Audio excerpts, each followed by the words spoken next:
مینا صاحبہ، بلاول بھٹو صاحب نے یہ جو پروپوزل دیا ہے نیشنل ایکشن پلان 2 کا، کیا پیپلز پارٹی اس پہ پہلے سے ڈیلیبریشن کر چکی ہوئی ہے؟ کیا پیپلز پارٹی کے پاس اس کا کوئی روڈ میپ ہے؟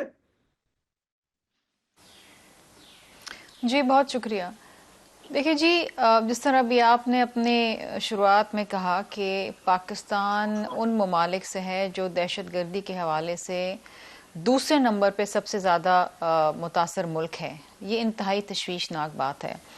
2024 کے اندر پاکستان کے اندر 905 دہشت گردی کے واقعات ہوئے، جس میں سیکیورٹی ایجنسی کے لوگ شہید ہوئے، سویلین شہید ہوئے۔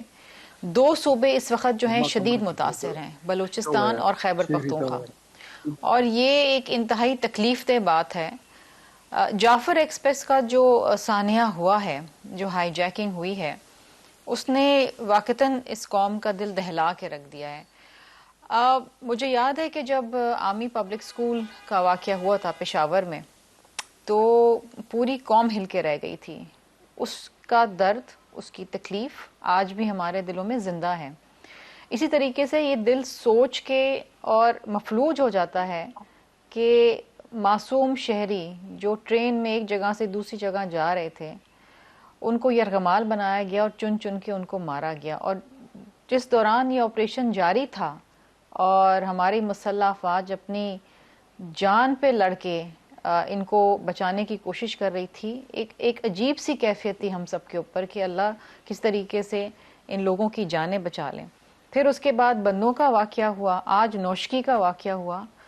دیکھیے، اس ملک کے اندر ہمیں شاید اپنی ٹیررزم پالیسی کے حوالے سے جو معاملات ہیں اور جو طریقہ کار ہے اس کو ری اسٹریٹجائز کرنا پڑے گا۔ یہ بھی کہا گیا، اور جو ہمیں معلوم بھی ہے، ماضی میں بھی شواہد آئے ہیں کہ افغانستان اور انڈیا کی اس میں جو ہے وہ ایک انوالومنٹ ہے، اور شدید انوالومنٹ ہے۔ ہمیں اندازہ ہے کہ ان کے سپورٹرز اور فیسلٹیٹرز کہاں پر بیٹھے ہوئے ہیں۔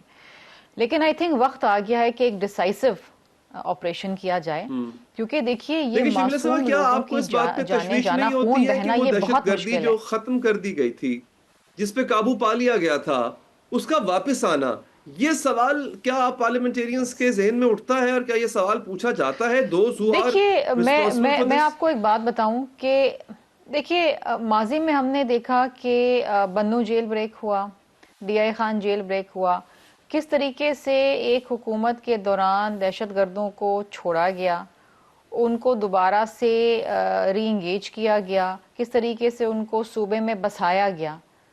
میں کسی پہ بلیم گیم نہیں کر رہی ہوں، لیکن یہ ایک حقیقت ہے نا، it's a factual position, it's a ground reality. اور آج آپ دیکھ رہے ہیں کہ دوبارہ سے جس طریقے سے دہشت گردی نے سر اٹھایا ہے، صدر زرداری صاحب نے اپنی پارلیمنٹ سے خطاب میں یہ کہا کہ اس پہ نظر ثانی کریں کہ یہ جو دہشت گردی دوبارہ سے سر اٹھا رہی ہے، اور 2024 میں جس طرح میں نے آپ کو بتایا کہ پچھلے 10 سال میں سب سے زیادہ واقعات 2024 کے اندر دہشت گردی کے اور انتہا پسندی کے ہوئے ہیں۔ اور اب یہ جعفر ایکسپریس جو ہوا ہے، یہ دیکھیے نا، یہ we have to sit together, چاہے وہ سول لیڈرشپ ہو، ملٹری لیڈرشپ ہو، ٹھیک ہے، تمام پولیٹیکل چلیں، پارٹیز، میں یہ آپ نے ہمیں اس بات کی یہیں پہ ختم اونرشپ ہوتی ہے لینی کہ پڑے گی اور ہمیں ایک ڈیسائسو اونرشپ فیصلہ کرنا پڑے گا۔